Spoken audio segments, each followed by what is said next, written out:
and also to learn about life on Earth as we learn how the body moves and interacts with design. So here's one. The previous slide was a virtual reality lab to train, as Samantha mentioned, to train the astronauts to do a spacewalk.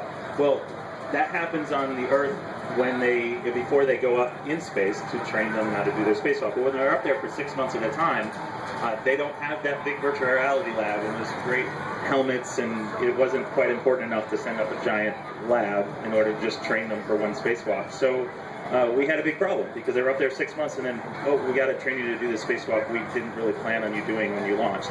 So using a limited amount of hardware that was flown, and we could get to the point where there's no hardware flown, they turned a laptop upside down.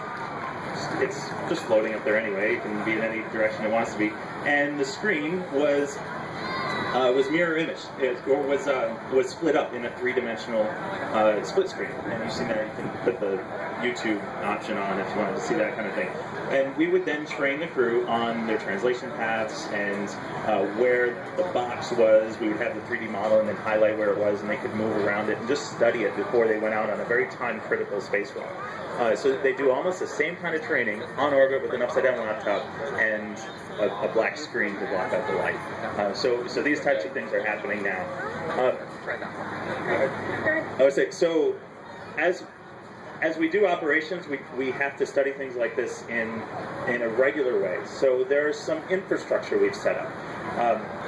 We have a partnership with NOAA to use their Aquarius module. Aquarius is an underwater habitat.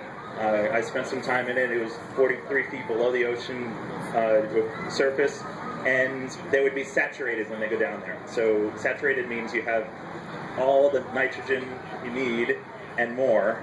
And if you were to come up, you'd have nitrogen bubbles in your blood almost immediately, the bends, we call it. So that's why you have timetables when you go scuba diving. Well, when you're there 24 hours, you're saturated there, you can't get any more nitrogen in, but that also means you have to go through a strict pre-breathe protocol with the oxygen in order to come back up. So what they would do is send astronauts down there in very close quarters. It's short-sleeve environment because there's air pumps in the whole habitat, but it teaches them how to operate in that very close quarters. Also do some spacewalks where they actually walk out on the surface. That's analogous to if we were out on the moon or Mars.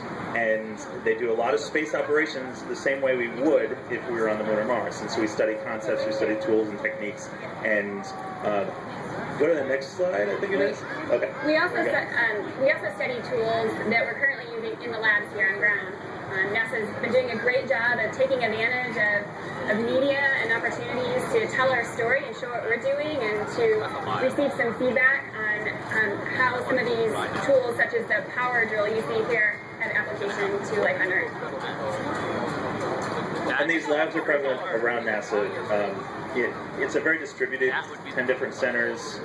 The agency has a lot of different pockets of this type of maker innovation. And so if you just search on YouTube, you'll see all sorts of DIY projects, and including Matthew Fiedler, our resident neuroscientist. Now I'm going to bring up this video.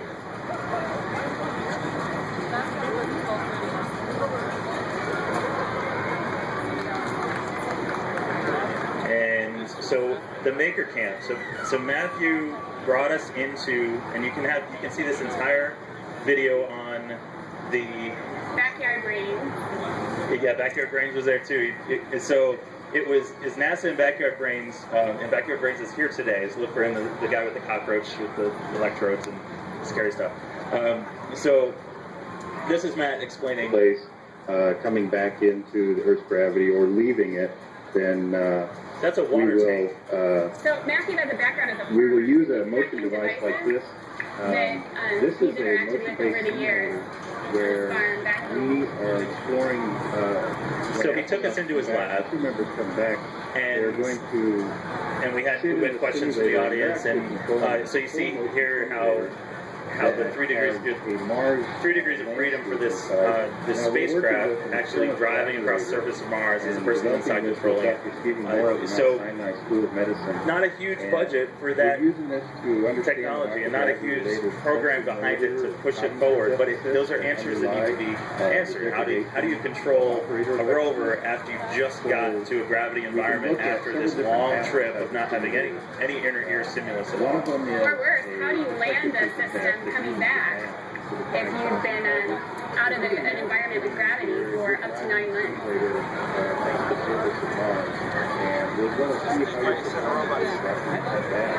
All right, so let's go back to this.